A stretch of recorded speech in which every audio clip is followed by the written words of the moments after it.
So I want you to imagine that you are rowing a boat and you're all rowing really aggressively. But the problem is when you look at the boat, it's going in circles. And the reason that it's going in circles is because you're blindfolded.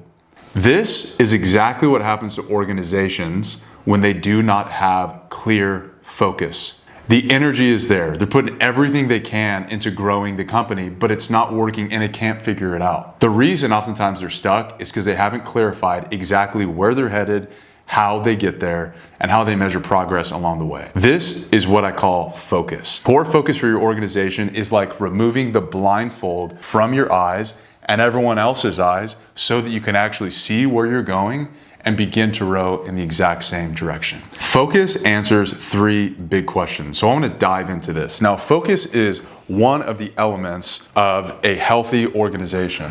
The elements are focus, strategy, cash, team, rhythms, and tools. And focus, I believe, is one of the most important segments. It's a foundational segment, if you will, and it's really difficult to build or grow a company unless you get absolute clarity here. The first question that focus answers is where.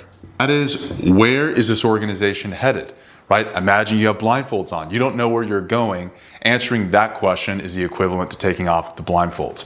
The next question that you're asking is how? How do we actually get there? And then the third question that you're answering is all about progress. How do we measure progress along the way? This is your vision. This is your mission. These are your objectives. Imagine, for instance, that you're climbing a mountain and you want to invite some friends along with you. And you go to your friends and you're like, hey, I got this thing I want to do with you guys. Come over to my house and I'll tell you about it. And they come over to your house and you're like, okay, here's what we're going to do. We're all going to bring MREs, meals ready to eat. You need to bring warm clothes and you need to be ready to leave for 2 weeks. Everyone's going to be looking around and be like, well, can you tell us where we're going? You just talked about the how, but you didn't actually talk about the where. And you're like, oh my gosh, how could I forget? I want to summit a mountain with all of you because we're going to get featured on the cover of National Geographic or whatever. They're like, oh, got it. You started with the where we're headed. Now let's talk about how we're going to get there.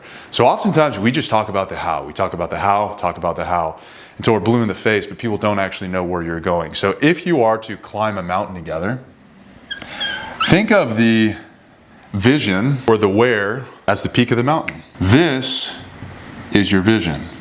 Where are you headed? You're headed to the top of the mountain. That's your vision. How you get there, that's your mission. And there are really a lot of ways to summit a mountain. You could climb up the front face, you could climb up the back face, you could take a helicopter to the top, you could jump into the digital feed from the summit of the mountain, etc. There's a lot of ways to sort of get to the top, but mission effectively tells you how you do that, how you get to the top of the mountain. And then your progress along the way, that's your objectives or your goals. If you can just get clear on these three, your vision, that's where you're headed, your mission, that's how you get there, and your objectives, that's your progress, you will give the team 99% of what they need to get focused on where the organization is going, how they get there, and if they're succeeding or not, so that that doesn't become a constant distraction and effectively a blindfold for your organization. So what I'd like to do is break down each of these briefly for you. Let's talk about how to craft a vision. Let's talk about how to craft a mission and how to craft the objectives. And yes, you need all of them. You need to be clear on the mountain peak. You need to be clear on the methodology, and you need to be clear on celebrating along the way as you get to the top of that mountain. So first, I like to start with vision. So there is a ton of confusion about vision. Like there's so many ways that people talk about it. It's like, this is a way of being, this is a purpose statement, this is a big, hairy, audacious goal, whatever. I believe vision is simply an answer to the question, where are we headed? And again, it's the most important question that you can answer. And fortunately, there's a great way to develop a vision statement that doesn't have to be just some weird form of Google searches and ideas that you've had over the last couple of years that you put together in some long, drawn-out vision statement that no one understands. Like a vision statement actually has a potential formula to it. I believe every vision statement meets 12 elements of a world-class vision statement. And yes, that may seem like a lot, but if this is the most important statement for your organization, let's make sure to get it right. The first element of a great vision statement is visionary. Now that might sound redundant, but wait a second. If this is your vision, then yes, it needs to be visionary. And visionary answers the question, does it speak to a better future? There's a lot of pressure when you're starting a small business to change the world. And let me just release that pressure from your shoulders. you do not have to change the world. What you do need to do is change the world for a few people. Those people will be your customers. If you can change the world, life, etc. for just a few people, then I believe you have a visionary company. And your vision statement needs to speak to that. The second element of a great vision statement is measurable. Now, measurable answers the question, does it have a finish line? I don't know if you've ever been in a race before, a bike race, a swim race, a foot race, but imagine you start that race, the gun goes off, you got your headphones in, you're hyped, you're ready, and then you realize a few minutes in, oh my gosh, I don't know how long this race is. That would be absolutely terrifying. You would continue to run that race just wondering, gosh, is this a 5-mile foot race? Is it 50 or 100 miles? I have no idea when this is going to end, and it becomes paralyzing. And oftentimes we do this with our companies and with our small and growing teams, is we never really give them an idea of when we're done. What does the finish line look like? And a great vision statement will actually speak to that. The third element of a compelling vision statement is achievability. Now, achievable answers the question, can it be done? Now, there's a little bit of an art here. On one end, you might say, I want it to be ultra achievable so we can hit it. Well, imagine that your goal or your vision was to sell 5 pairs of scissors. You could probably accomplish that today. That's too achievable. But on the other end, what if your goal was to build 500 skyscrapers in the next year? Well, that's probably too out of reach for vision. So it needs to have some sense of balance. And I believe that your vision ought to be 80% achievable. There needs to be 20% of you that pees your pants every time you talk about your vision statement because you're not sure how you're going to achieve it, but 80% of it needs to feel achievable for you. If you can hit that magic 80-20% ratio where you feel like, I think we can hit this, but it's going to take a little bit of extra work, it's going to be a stretch, then I think you've nailed that balance. Fourth, it needs to be authentic. A great vision statement needs to be authentic. That means it answers the question, is it true to who we are as an organization today? Listen, you can Google search and AI your way to a vision statement, but it's probably not going to feel like you. So use these lenses to build a vision statement that sounds like you, that sounds like your company. When you share a vision statement, you don't want people to say, that sounds like Elon Musk. You want them to say, wow, that really sounds like you. That sounds like a company that you would lead. And that is going to help you want to share this vision statement with people because it's not phony, it's authentic. The fifth element of a compelling vision statement is aspirational.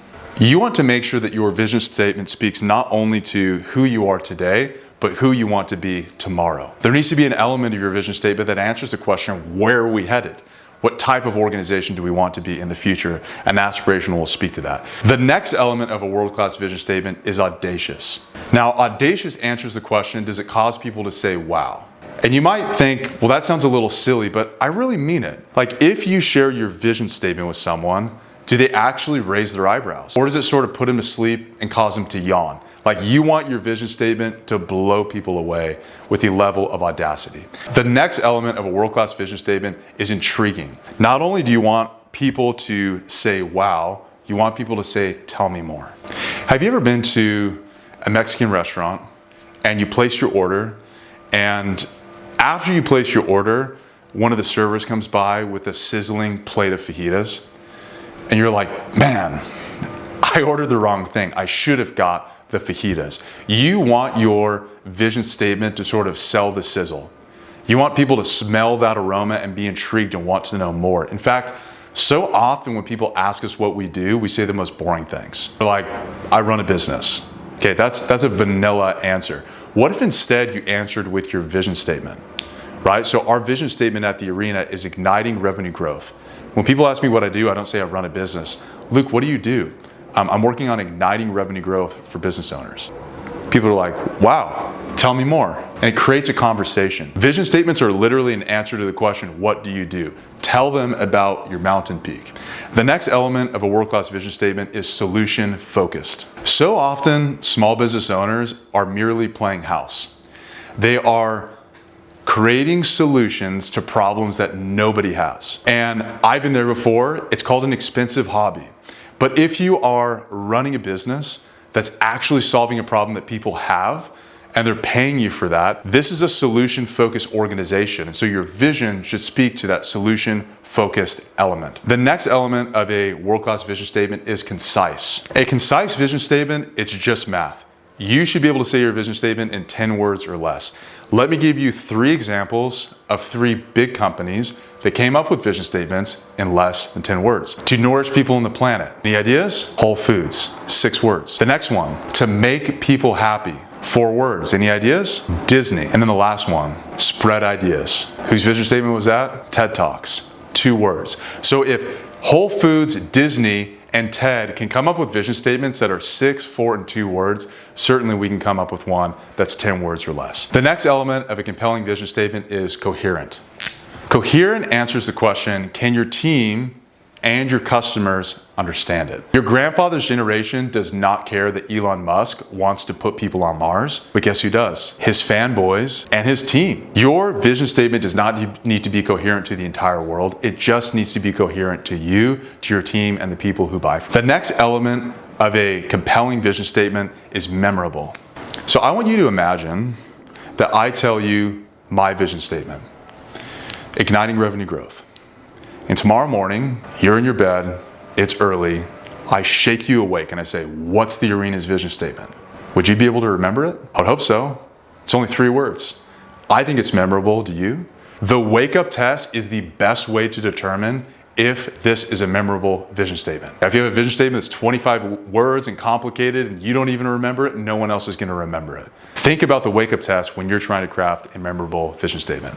Now, the final element of a compelling vision statement is guiding. A guiding vision statement answers the question, does it help move the team in one direction? I will never forget the moment where I was sitting with 2 other team members and we were trying to make a difficult decision that at the time was very expensive for our company. And we were stuck. It was an A or B decision and we didn't know what to do. Now I had a team member in the room that looked at our vision statement on the wall, pointed at it and said, if we go with option A, it doesn't help us accomplish that. That is our vision statement. But if we went with option B, it would. The conversation was literally over. It was so clear we needed to go with option B and no one could see it, but she helped pull our heads out of the stand, look at our mountain peak and said, that's where we need to go. And she was right, because a great vision statement is guiding. It actually helps move the team in one direction and it helps you make decisions for the company that otherwise would be difficult to make. But again, once you begin to take that blindfold off and you have a vision statement that looks something like this, the entire team has focus and you begin rowing in the same direction for the first time. Okay, so that's vision. Crafting a statement that answers the question, where are we headed, using these 12 elements. Now, vision is the peak of the mountain. That's where you're headed. But it doesn't answer the question, how do we get there? That question is answered by the mission statement. And a mission statement is much more straightforward. It's much more tactical. It's explaining the secret sauce of your organization. And there's 5 mini questions that you need to consider answering when building a mission statement. The first question that your mission statement needs to answer is who. That is, who are you?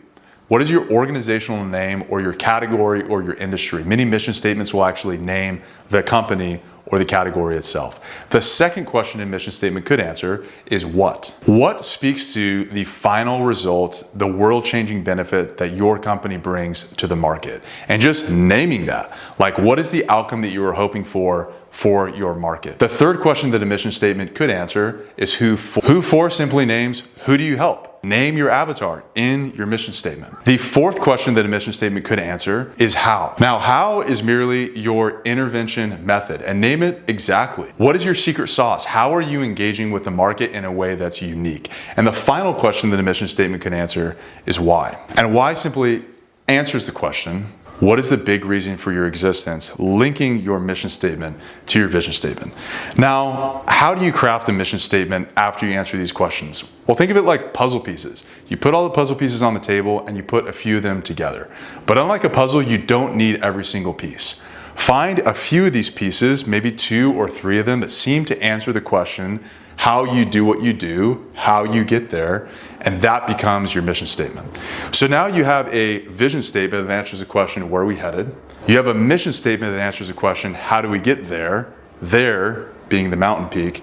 And then finally, once you do that, you need to set objectives. Now, objectives answer the question, how are we progressing along the way? And that's what we're going to talk about next. Now, in order to round out your focus and take the blindfolds off for everyone, not only do you need a vision and a mission, but you need objectives that answer the question, how are we progressing? Objectives are effectively goals for your company. And there's so many ways to set these. Now, I want to start by just sharing with you 3 basic roadblocks that prevent companies and organizations from having a clear set of objectives. The first roadblock that organizations face when setting objectives is they have too many roadblocks. I've heard before that Warren Buffett, one of the wealthiest men in history, every year he writes down his 25 goals for the year, and then he crosses out numbers 4 through 25 because those represent his greatest distraction for the year. And then he goes on to focus on his top 3 goals. One of the biggest roadblocks for organizations setting objectives is they just set too many goals. They have 5, 10, 50, 100 goals for the year. They end up not really accomplishing any of them. But if instead you were to focus on, say, 1 or 2 or 3 goals for the whole year, that's a great way to make sure that your organization stays on track. And I would say if it's good enough for Warren Buffett, it's good enough for you. The second obstacle I see organizations facing when they set objectives is that their objectives are overly complex. Make sure that your objectives are incredibly simple. Just like with the vision statement, you don't need it to be 40 words long. Make it tight. We seek to grow revenue by 25% next year. That's super measurable, it's easy to understand, it doesn't have much complexity, and it's not 5 goals stacked on top of each other. It's just one simple revenue goal. Or maybe you seek to add 1 team member to the team, or increase your profit margins, or roll out a new product line. Either way, make sure it's tight, simple, easy to understand. Now, the third and final issue and obstacle that I see organizations making when they're setting objectives is their objectives are unrealistic. Now, I'm all about setting challenging objectives, and in fact, I believe objectives need to be challenging. A lot of organizations get into trouble when they set objectives that are so impossible that they never hit their goals. They might grow every year, but that actually becomes demoralizing for a team. Because now the team, even if it's growing, if the organization is growing, they feel like they're failing constantly. So setting objectives that are 80% achievable with a little bit of stretch in them is the best way to make sure that you maintain the morale of the team and you actually have potential to hit your goals every single year. So if I'm in your shoes and I'm trying to set objectives, I'm going to set objectives that are the opposite of these issues. I'm going to set 1 to 3 objectives that are simple to understand and are 80% achievable. Now imagine if you did all this. Imagine if you said, we're going to get for the first time very clear about where a business is headed. We're going to develop a vision statement that answers the question, where are we headed? A mission statement that answers the question, how do we get there? And we're going to set objectives, 1 to 3 of them that are simple, that are realistic for our company. I would argue that you are setting yourself up for the best year ever in your company. Taking the blindfolds off of everyone so you can actually see where you're headed and begin rowing in the same direction. I invite you to do this today. Get super clear on your core focus, and you're gonna go further than you ever believed possible. If you wanna build your own vision statement, we have a free guide for you called How to Craft a Compelling Vision. Now, this is the exact same process that I use when I'm doing one-on-one consulting with companies, and it's yours for free with a downloadable guide. Please see in the description for that. And if you're interested in learning more about how to break past your next revenue plateau, please go to thearena.network. Thanks so much for watching.